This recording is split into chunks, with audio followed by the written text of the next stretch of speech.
Get ready to take your shot with Buckshot Brew. Brewed using Arabica beans from the Cordillera region, this strong and refreshing iced coffee drink gives you a bold flavor with a much needed kick to boost your day. Available in sweet black, chill vanilla, salted caramel, and white mocha, each drink is handcrafted so you can be sure of quality and freshness.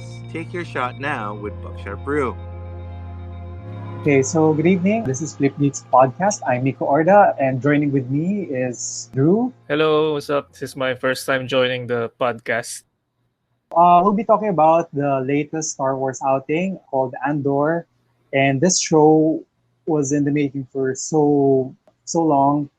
Back in 2018 or I think 2019, it was announced. Yung showrunner niya is Stephen Schiff, isa sa mga writers ng The Americans, which got us intrigued na this will be a spy show. And then initially, napunta kay Tony Gilroy, who did the reshoots and rewrites ng Rogue One Star Wars story. So when I first heard it, grabe, that was exciting din kasi yung mga nakita natin sa morally gray side ng Rogue One, we'll be seeing it in greater detail in 12 episodes. Tapos there were certain delays because of the pandemic, down to the scenes. Yung ano pa lang kita-kita mo pa lang is its own thing, filming on location. It's more traditional, and then you've got si Tony Gilroy and his stamp, yung brand niya as a writer, yung, he's well known for the Jason Bourne movies. Yeah, he's the writer for the Bourne movies.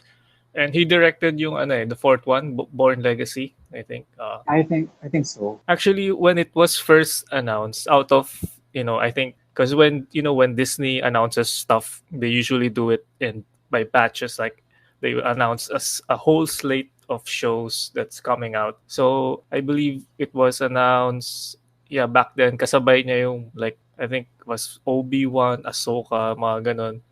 Book of Boba Fett, like really heavy hitters, no? Yung mga fan favorites of characters, like yun. And then biglang may Andor. So for actually initial reaction ko back then when it was just announced, like, why are we getting an Andor series? Like this guy from Rogue One. Although I love Rogue One. Okay, I just to be clear, I love Rogue One. I think it's the best film Disney Star Wars has put out. But yeah, I think for me that was a one and done movie. It's between like a prequel to episode 4. So for me, like, why are we getting a series about Andor, this guy who died in Rogue One? No? So that was my initial reaction back then. But seeing it now, I think it was a really, really good decision. Sobra. As in, what's interesting with Andor is, how they made this gruff guy that really shows that the rebellion isn't really squeaky like we usually see in the original movies. This shows a more realistic take, who doesn't compromise, who gets the job done. Yeah. It's about war kasi. So in war, war is really, really dirty. It doesn't matter yung war, you can say the ends justify the means, So mapupush yung morality mo, yung yung nabablur na rin yung conception mo from right and wrong, and show really delves on that detail na parang you don't really get what you want, fair and square. Kailangan mo talagang lumaban. Yeah, actually. So I remember a line from Cassian Andor back in Rogue One. He said to Jyn Erso na he did things that he regrets, like keeps him up at night just for the rebellion to succeed. So that by that line alone, alam mo lang, it's really a dirty war. Yung proposed show's timeline of 5 years. Yung season 1 was like his first year, getting into the rebellion. Tapos yung second season each 3 episodes, I think, will cover 1 year, leading to the fourth and final year to Rogue One. So it's interesting din, yung line na yon, that you'll see it, how it will play out in those 24 episodes, yung mga pagdadaanan niya, all those terrible things that he had to go through, diba? And since you mentioned episodes, so just by the fact na this show has 12 episodes compared to others, like most likely like 6 or 8 episodes max. By the episode count, I believe they have really harsh, for the lack of better word, harsh story to tell. Oo, and to me, making siguro 12 to 13 episodes is a bit of a risk. Sometimes kasi some shows lose a lot of episodes na parang people think na they're gonna watch. Pero there are some storylines that tend to overstay its welcome. Yeah, you're right. And Actually, and the thing with this show is, it doesn't feel that it's dragging or teasing a lot or cut short. Parang they cover the given amount of time that they're used to. so anyway, yeah. So like, let's talk about the premiere. No, it dropped 3 episodes agad, and Oh, that was shocking. yeah, I think it's no, actually, it's I think it's the right choice because when I watched it, when I finished it, the 3 episodes all no, no, like they really work well together as a whole. It's like they cut into 3 episodes, but they feel like one long pilot for me. So you really have to watch them all together just to So true. Saka hindi lang pilot eh. It's like this first arc eh. Parang nagkakaroon ka na just what the show's about.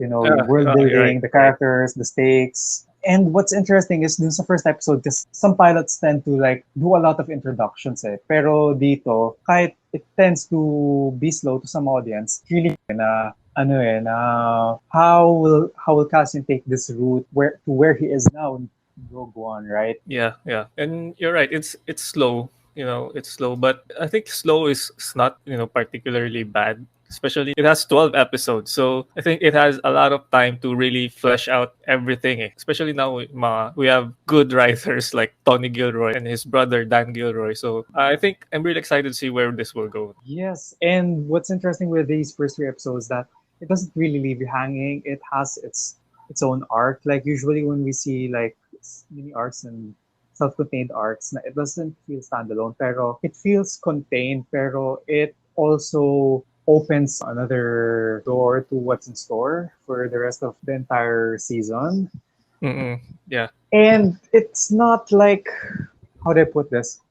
It shows a more grounded approach on the rebel alliance that it's not a like hey you want to join the rebellion. No, parang it really shows as to why how Cassian got into this, especially in the first part where he got into trouble with some local authorities. yeah. Yeah, so I noticed then. So I think it's a good choice. Then so far, yeah, like you said, it's very very grounded. So we see the first 3 episodes. We don't see any stormtroopers. We don't see any sign of the Empire. But we do see the lowest of the low scale ng Empire that, the Empire isn't really that invincible at all. Meron pala silang parang lower faction, which is, I remember it's called Corporate Tactical Forces. Yeah, they're like private security, parang ganon sila. Private That, army, ganon, in a and mining planet. Yeah. Oh, and the way it's worded, parang it sounded very British. And I think it also added the fact that it's shot in the UK na, how this gives an impression na how these small instances talagang really fermented into pockets of conflict would eventually become the rebellion that we see in the original trilogy. It gave us, a different perspective because when you watch Star Wars, like it's always from the point of the Skywalkers, the hero, the Jedi, this established rebel alliance already. But we always forget there are ordinary citizens living in this galaxy. Like how are they living in imperial rule? What's their It's day to like, day like? Oh, ganun. How do they survive? So we mm, see here like Andor for kasi in Rogue One we already see ano siya rebel captain mga ganon. mm, he's Here ano lang, fulcrum. but here ano lang siya parang petty thief lang siya or scavenger ng mga Oh. spare parts that he just sells for money. And what's interesting is it really shows how people rebel, through the lens of an everyman. Parang Cassian really gave that perspective of how are you going to face such an oppressive rule such as the Empire. In that angle, di ba? Parang, Oh, parang through the lens of Cassian, parang nilagay ka niya sa ano gagawin mo pag nakaharap ka ng ganun, pag may nakaawat ka. yeah, talking from an everyman perspective, we like ang dami rin natin nakitang a different world, from the usual Star Wars stuff. Like we see mga laborers, mga regular people lang who work day to day. We see a bar. There's even a brothel there. I think it's the first time Mm. we actually saw a brothel in a Star Wars show. Oo, So tapos parang space ramen or something, 'di ba? It really yeah, feels real. yung I saw that yung blue ramen of Oo, almost. talagang nag-drop yung parang drop yung joke or something. Yeah, I wonder how that tastes. Parang like maybe in Disneyland magkakaroon sila ng menu na ganun. Most likely, I wouldn't be surprised kung magkakaroon sila ng ganung version sa Galaxy's Edge. Even the bar, and I mean, maybe Yeah, we'll actually. probably see it a year from now. Tapos, and how that escalate, di ba? Yung simple gang fight lang, and yung fight scene pa lang niya, yung encounter ni Andor dun sa corporate tactical forces. Yeah, actually, yeah. Very, very good. And like how Andor is this like morally gray character. Kasi nasanay tayo na it's just black and white, good versus evil, like Mm-mm. Jedi versus Sith. But Mm-mm. we see Andor, he killed these two guards like execution style. Oo, No, talagang in a brutal way. Tapos, di ba parang may binuhat siya na basta that guy, tapos linam niya. Akala natin na injure yeah, lang. Yung pala, you killed him. it's dead from a headbutt. Like it's funny. He died from a Yeah. headbutt, but I Grabe, parang akala mo lang it's just some random slam. Pero that was, to me, parang that was shocking na, oh my God, shit. Parang it felt real. It felt real na parang talagang nag-shiver under my skin. Oh my this small thing has a big ramification all throughout the universe din talaga. nung after nung parang na-shock si Cassian, biglang kinuha niya yung baril and pinatay. And you can really see that, the world he lives in. You can, Yeah, it's ano siya eh. Survival siya eh. Like it's oo every eh. man for himself eh. Just by the way they established the world, like they're all living in scraps. Like That's the empire for you. Diba? yeah, In credits your are hard to face. come by here. We also see yung the oppression of the empire from a low perspective, like ordinary citizens lang. Doesn't really have to be na this big empire who's terrorizing every city or town. Like we see yung mga stormtroopers walking around here. Wala eh. They have, like you said, meron silang parang pocket army na just that reflects real life din eh na they're not really evil per se, but they they have egos, they have abuse of power, Tsaka na yung environment nila sa trabaho, how they're trained, diba? yeah, Yung actually. bringing din nila sa workforce. Yeah, so yeah, it's really a different type of Star Wars here. Actually, it doesn't even feel like Star Wars at this point. In the first Paminsan few nga eh, episodes. diba? No, it's more like Blade Runner or something, mga ganun eh. I mean, yung first scene pa lang, diba? Yung papunta siya dun sa bar, that whole part, kung in-edit out mo yon and then pag gumawa ka ng fan edit na parang mala Blade Runner 2049 na or Star Wars crossover, mapapaniwala ka na yung clip sa Andor isn't from a Star Wars show or movie. Yeah, actually, even the dialogue actually, it's very mature, like it doesn't spoon feed you. Although marami siyang, jargon na yung mga usual Star Wars terms like Kessel, parsecs, mga ganun. But Oo. At saka yung doesn't mga spoon home feed you. planets. It doesn't spoon feed exposition. Like they just drop this information on you. Like bahala ka na if you're gonna Oo. understand it or not. No, not that dialogue alone is very very mature and helps establish this gritty world. Na we're seeing a different side of Star Wars here. And the way they use jargons, for example, sa lore, is it doesn't it's done it has a context eh. Hindi lang siya dinadrop just to spoon feed the audience. Lalo na yung conversation ni Cassian sa kanong stepmom ni si Marva. Hinahanap ni sister niya about his home planet, where he came from.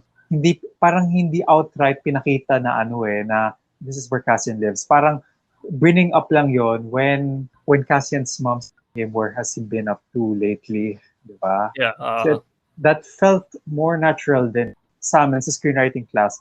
When you use exposition, parang ang purpose nun is to, ano, ano bang context na eksena na to? Ano bang pinag-uusapan nila? Where's the scene leading to the next? Which some past Star Wars shows and movies fail to show na minsan they just drop some jargon or fan service parts for the sake of pleasing the audience. Dito sa Andor, it's more seamless. Kaya yung human drama is more efficient kasi first part pa lang pinapakita yung what Cassian has been up to, searching his family then.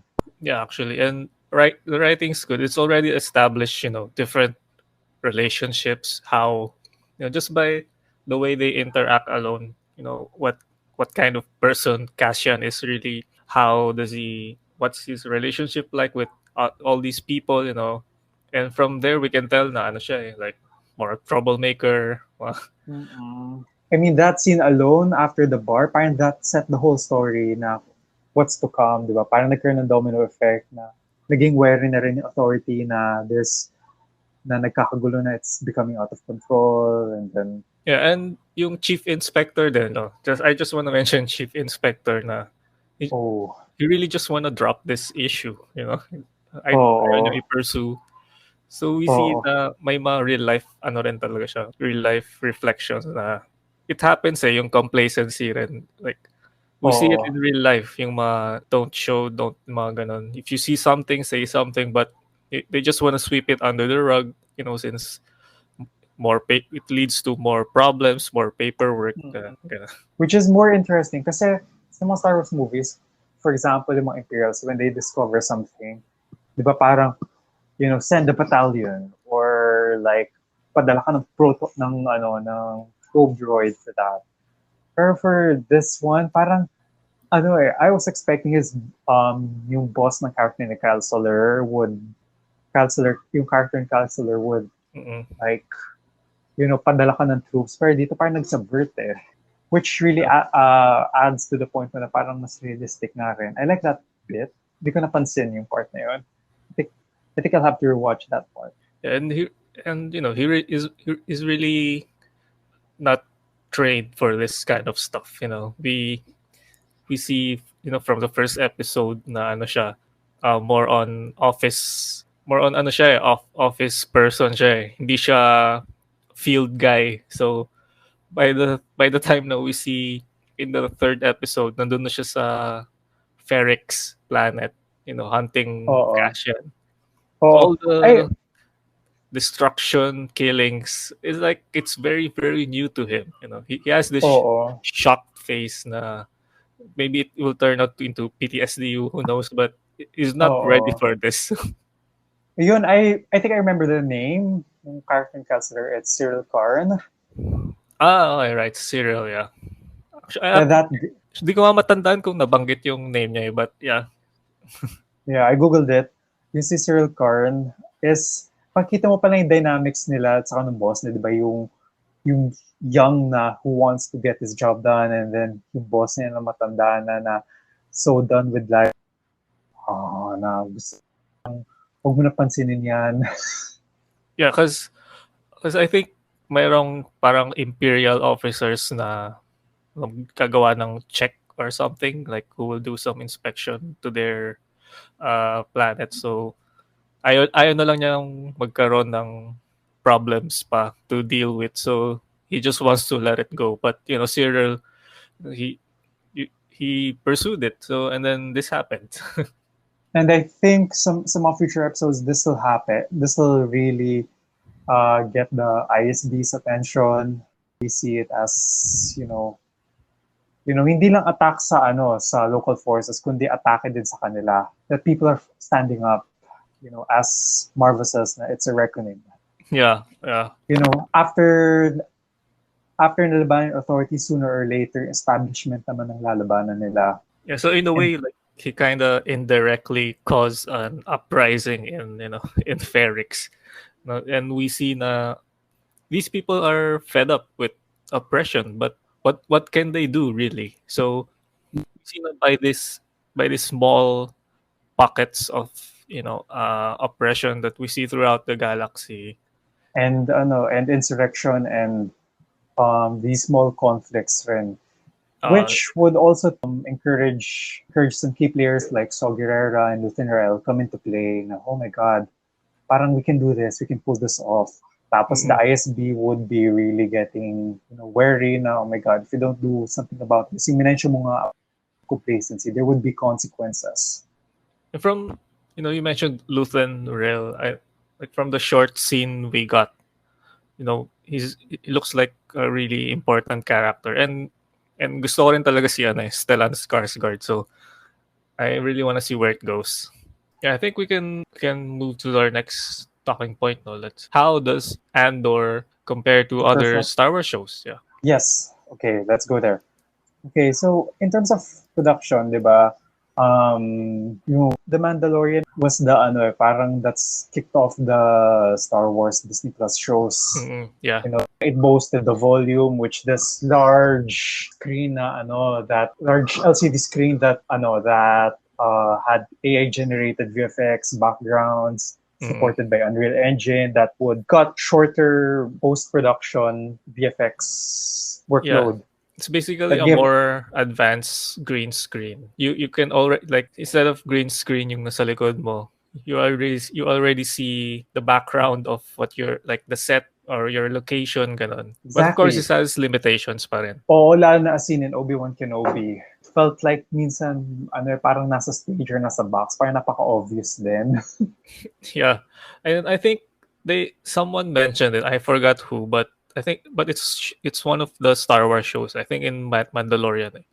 Volume is great, but it's still not enough. Like, it can't really fully replicate daylight. So it ends up having this like fake plastic shine na we see in other Star Wars show, like in like Obi-Wan ganon, and Boba Fett showed it. So I think for so far, like in terms of production, only The Mandalorian has used the volume really well. Like hindi siya ganun ka-obvious, unlike the other shows that came after. Oo, kasi with The Mandalorian, pulido yung blockings, yung positioning ng camera, at saka set designs. Kaya hindi nagmukhang obvious na they're like filming a play. Kasi Yeah. yun yung nag-end result sa Obi-Wan. And also, outside of Star Wars, Thor, Love and Thunder, parang mali din size ng volume. Kasi ang naging issue na rin, while it's cutting edge, parang naging one fits solution, parang one and done solution na end-all solution ng mga filmmakers ang the volume. Yeah, actually you're right. Yeah, just to add to your point, it just because they have this technology, like naging parang allows them to do a shortcut.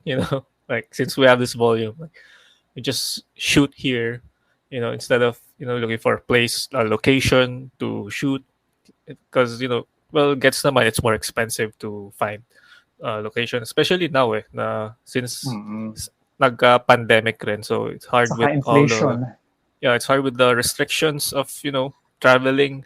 So the volume at the time, when it was it's really a good place. But I think it's starting to see na what the downsides are to exclusively use this technology. Saka rin for example, pag ginamit ang the volume sa mga wide set pieces, parang it feels as if na parang hindi lang siya nag-fit sa environment, parang background. Parang think of you printed a painting or a photograph, tapos splinatter mo sa background, and then you take your photo. It feels like you're having a photo op dun sa painting mo or photograph mo. That's how I felt when some filmmakers misuse the volume. Yeah, and it's really obvious in Obi-Wan eh. Like out Oo, of all lalo the na shows, sa lalo na Obi-Wan talaga showdown. siya pinaka, like it's very distracting. Sobra. Especially the one in hindi lang yung showdown niya kay Darth Vader, pati yung with Anakin, na kahit ang luwag-luwag ng Jedi Temple, it feels na nasa stage. It feels like watching a recorded play. Yeah, it feels empty. Kasi when they went to the cyberpunk city in Obi-Wan, I think it's in episode 2 or something. Oh my God, Like, di ko napansin yung part na yon. yung like parang red light district episode. I think it's in episode 2 or something. Yeah. Yeah, So it does, pero come to think of it, parang medyo noticeable nga. yeah, diba? So this is a city na dapat it's very very crowded na maraming tao. But since they shot it in the volume, you have this limited stage, you have cramped space. The result is it's a city but there's no people in it. So you Oo. you only see extras walking around. So you can't really populate it with a lot of extras. So the end result nagmukha siyang city na it's a fake city with fake people, you know. It doesn't feel alive. Yeah. Fast play din eh. I mean, it feels as if na, you know, alam mo yung mga pop-up booth conventions, yung mga pinupuntahan natin dati sa APCC, Yeah. yung mga fake backdrops. Yeah, actually. Ganun siya eh. Like as more projects use it, the more we can see it. Like mas nakikita natin siya unlike before na oh, this new technology is great but it's getting noticeable na. And on top of that, bukod sa the volume is limited din sila sa California location, especially with with Alderan. Alderan is supposed to be space Switzerland. It's supposed to be space French Alps. Pero it's lalo na yung chasing with Princess Leia. Oh my god. I don't know if you've been to the States, yung may hallucination si Obi-Wan with Anakin. Yung parang hills, parang hills na location. Oo, the desert. Sabi ni Norby, malapit lang daw sa kanila yan. It's kahit it looks fake pa rin talaga. Yeah. Unlike in Andor, we see like ang ganda ng production design, mga set pieces. God. There. Everything's built from scratch. Even kahit on location talaga nag-build sila ng mga cities and mga locales and props. And then you've got like 200 plus extras na that really feels na it's its own city eh. Yeah, it makes a lot of difference, right? Like, it feels alive. It feels, like a real city. We have all these people walking around. Like in the background lang, you see them, doing stuff. But tsaka yung scale niya, it's of everyday life. It's really good.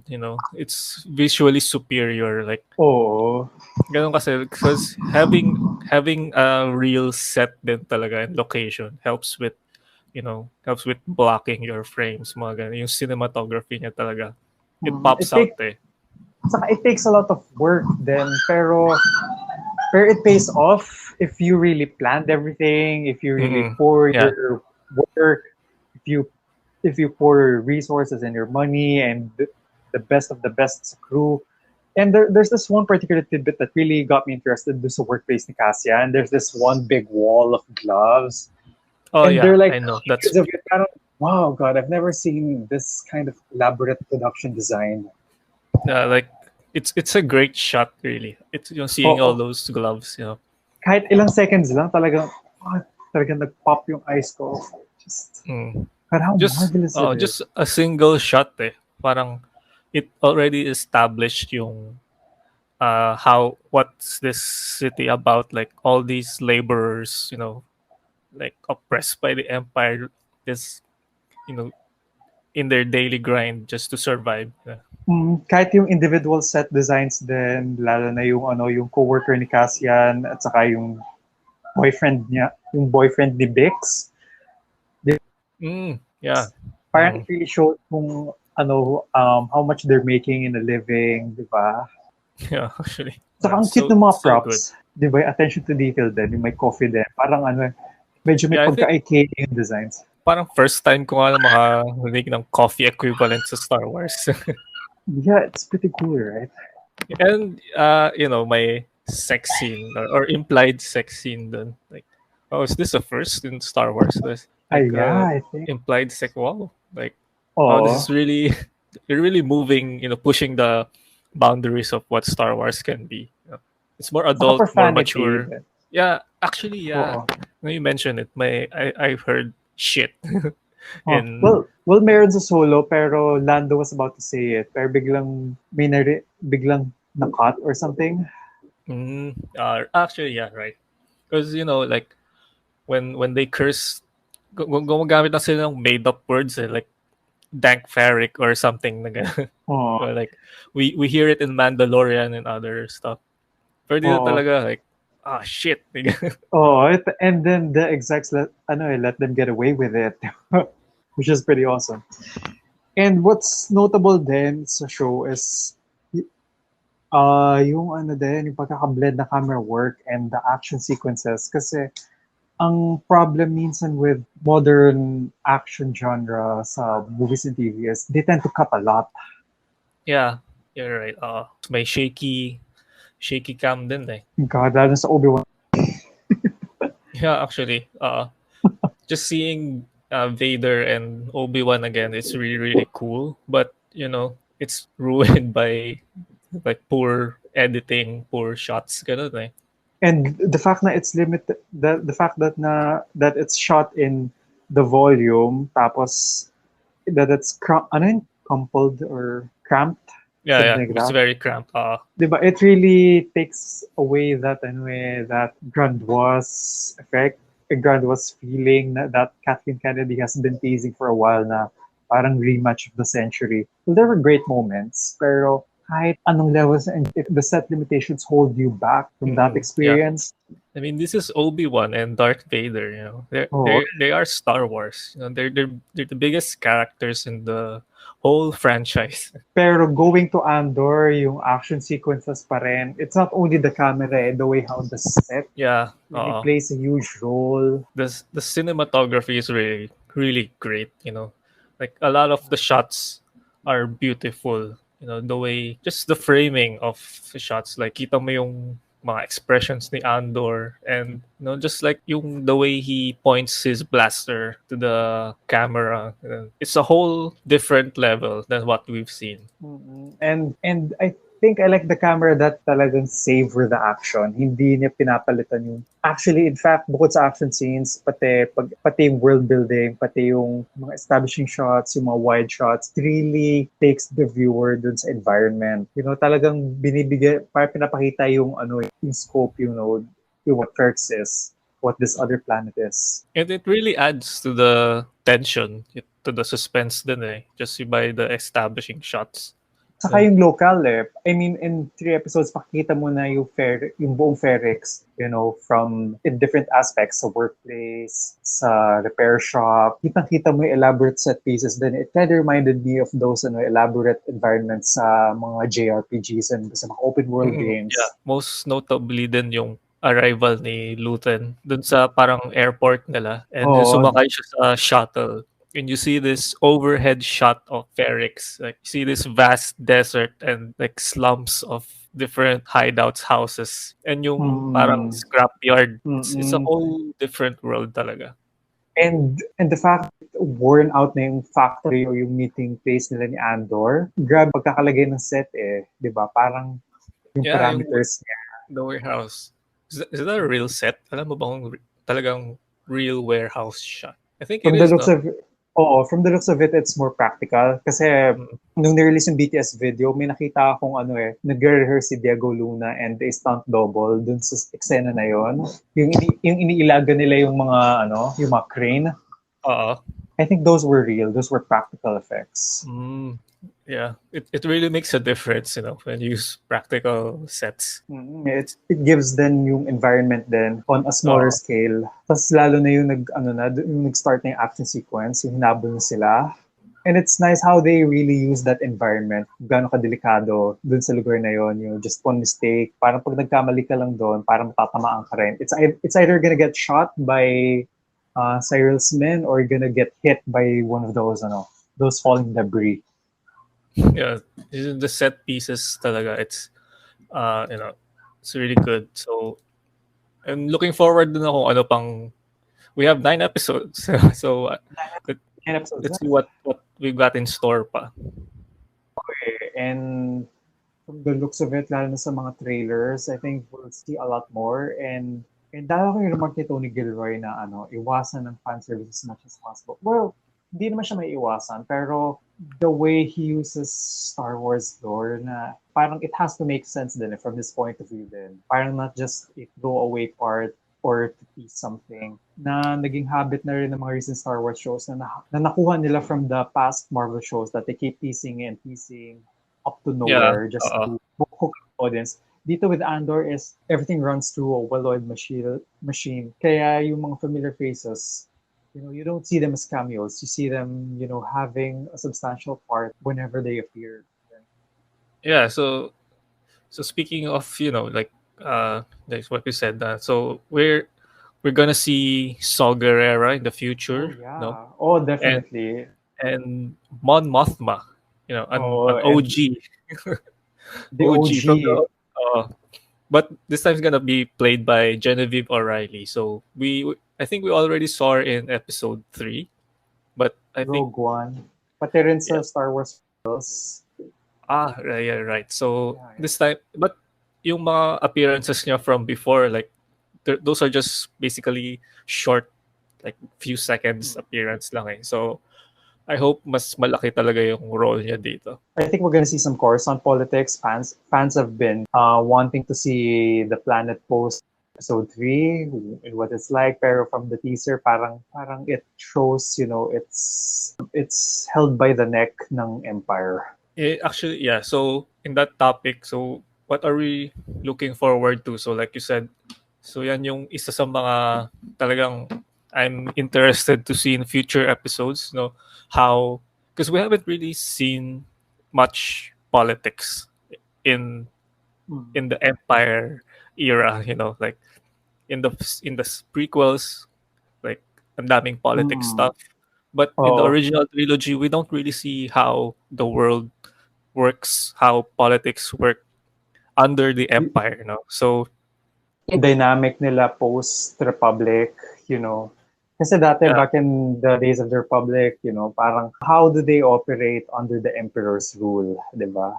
yeah. Parang, Anong role ng Senate under oo. empire rule? Like, why is still there a Senate? Di ba? So Parang makita doon how Mon Mothma will die trying to get her politicking kills and eventually realize na parang, hey, I'm fed up with this debating in the Senate. I'm gonna start a rebellion. I'm really curious to see how the Rebel Alliance forms, since Mm-mm. ang dami niyang ang dami niyang branches eh. So kasi Oo. from just by looking at it from a scope, we have like guerrilla warriors like Saw Gerrera, a guerrilla And then fighter. and We have unofficially the Bad Batch then, 'di ba? you know so we have and like a spy with Cassian. So Oo. how these etong mga small groups, how will they join up together, and then Oo. on the side of Mon Mothma, may politics side din. So how will Oo. that? How that come into play? I think it's a good thing na hindi nila pinakita much of the Star Wars lore and terms that we're familiar with kasi this is more of Cassian's show. And I think the 9 episodes really will show the reaction. How will those things fit in? Ang ganda nga ng pagkakaplano rin eh. Yeah, actually. So I it, I think yun yung selling part eh. How all these familiar faces fit in. Yun yung big question din na dapat tutukan ng mga viewers din sa mga susunod na episodes. I like the direction they took. So the first 3 episodes is more of a self-contained arc for Cassian.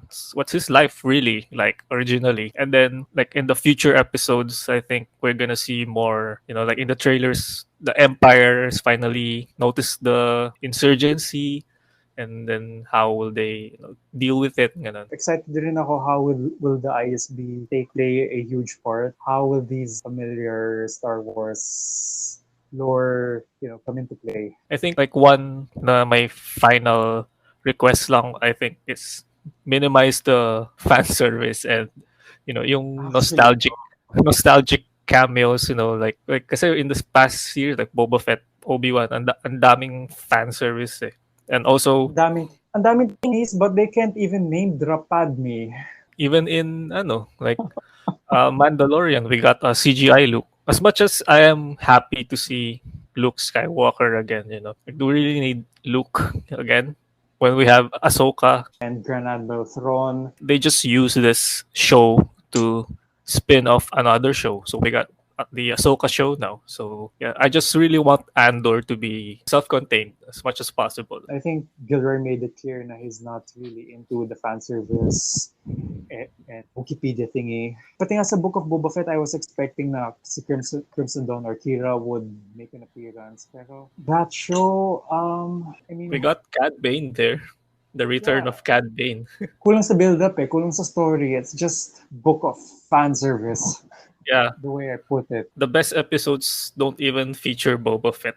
Ironically, the So best ones true. are with Mandalorian. With Din Djarin specifically. Hopefully, sana maging din to, learning curve sa mga Star Wars filmmakers to, do the work. Focus on writing a good story and wag dumepende sa mga... Yeah, actually, they really should hire better writers. Like I can Oo. already see how well written Andor is compared to the other shows talaga. So, any final thoughts? Final thoughts to close. Well, I hope it's Wednesday tomorrow because I can't wait to see. Can't wait another day to wait. Yeah, so me too. Like the premiere, like it really actually it really surprised me. Like it's been a long time since I've been really impressed with premiere of a Star Wars show. Like Mm. I compared this to Obi-Wan premiere and Boba Fett premiere. Like they're okay, but this one talaga, like you know that feeling that that something is gonna be a hit. It's gonna be big. Yun yung It's nafe-feel gonna ko be sa amazing. Andor, and I hope it keeps up all the way. Naman that the filmmakers, the set designers, the actors really poured everything to make Star Wars show, if not the best show we've seen in TV, and worthy to be among the best TV shows of the year. Yeah, actually, you're right. Like when you said na it's among the best TV show, like hindi siya bogged down na it's a Star Wars show, but it doesn't really feel that much like Star Wars so far, since 3 episodes pa lang naman. But I get the feeling na it's watchable by even non-fans. Ganun. Even casuals. And I think Yeah. it also show na Disney can really make shows that can be on par with prestige TV if they really pour their money into it. Yeah, I think they actually, can pull off really shows na, an effort. di ba, kaya nilang pang tapat sa HBO, Showtime, FX, and those other networks. Then. Yeah, it's not just to pad their content in the streaming platform. And I don't know if you've played Jedi Fallen Order. I did. I played it. May chismis daw na na magkakaroon daw ng show si Cal Kestis. And I think if the rumors are true, whoever's in charge should take notes from Andor, seriously. Mm. Or in fact, Disney should get one of the writers from Andor to do the Cal Kestis show, seriously. Yeah, actually, they really should hire established with writers with good credentials, really. Since I really noticed like they hire new creatives, not to knock off their talent or anything, but to handle a big show like a big franchise like Star Wars, you really should have more experience, more credentials. Saka hard work. You need to work your ass off. Well, let's see. Ayan, anything na you'd like shout out? Yeah. So you can follow my coffee called Buckshot Brew. So you can just search for Facebook or Instagram at Buckshot Brew. So that's it. Yeah. So thank you, Mico, for inviting me here in the podcast. Thank you also to our listeners for staying with us. Thank you. Thank you, Drew, for having for joining, and we look forward for more episodes. All right. Great. Thank you. Thank you. Bye.